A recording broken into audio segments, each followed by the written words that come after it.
Ett vapendirektiv från EU som syftar till att stoppa terrorister har använts av socialdemokratiska regeringen för att försöka stoppa sportskyttar och jägare.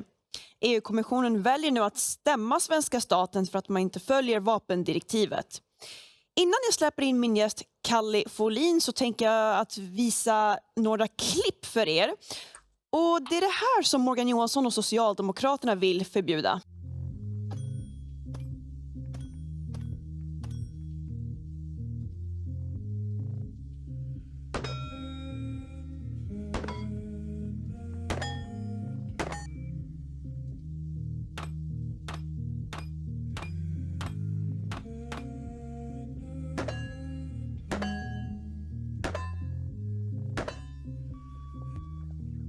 Stepped out upon the water, my heart couldn't be any further from you. Varmt välkommen till Riks, Kalli. Tack så mycket.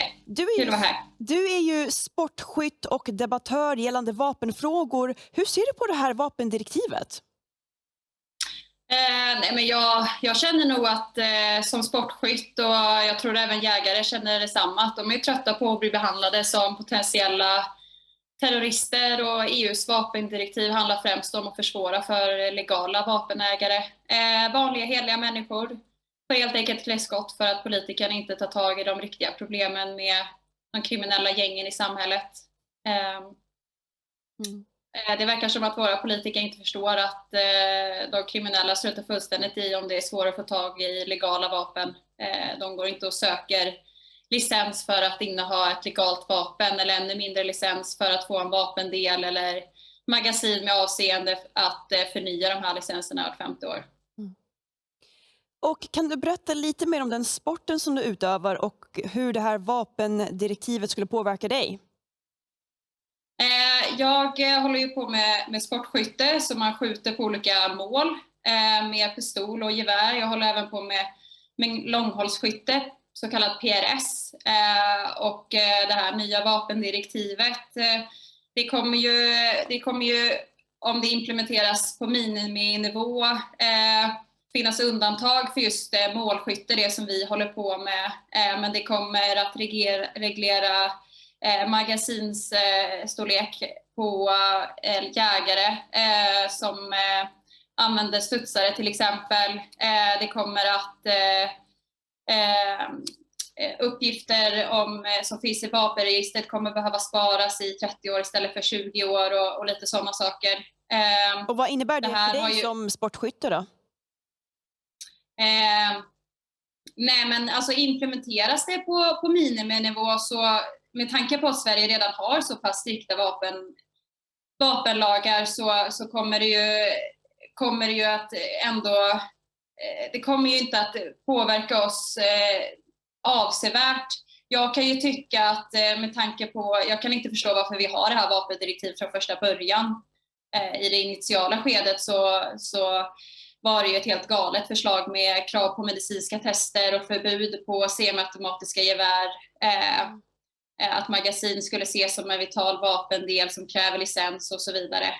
Men det här har ju som sagt då behövts revideras vid ett antal tillfällen och kommit fram till det som vi har nu. Problemet är ju att jag tror ju att man hade kunnat lista ut från första början att sossarna inte skulle vilja implementera det här på miniminivå, eftersom de har ju varit med och drivit det här i EU-kommissionen från första början. Och oppositionen har ju varit drivande i att underlätta för jägare och sportskyttar, och regeringen, det känns ändå som att de har försökt likställa dessa med gängkriminella, precis som du säger, och terrorister. Hur ser du på Socialdemokraternas syn i det här? Vad visar det här? Nej, men jag tror att det här visar ytterligare ett tecken på liksom symbolpolitik som har använts ganska mycket. Det är bara att kolla på drivmedelsskatten, plastpåseskatten, och det här är ytterligare en sån grej. Man tar den enkla vägen och straffar legala vapenägare istället för att ta tag i gängkriminella eller terrorism som är det riktiga problemet i samhället. Jag menar, det finns inget problem med att legala vapen används bland kriminella i Sverige.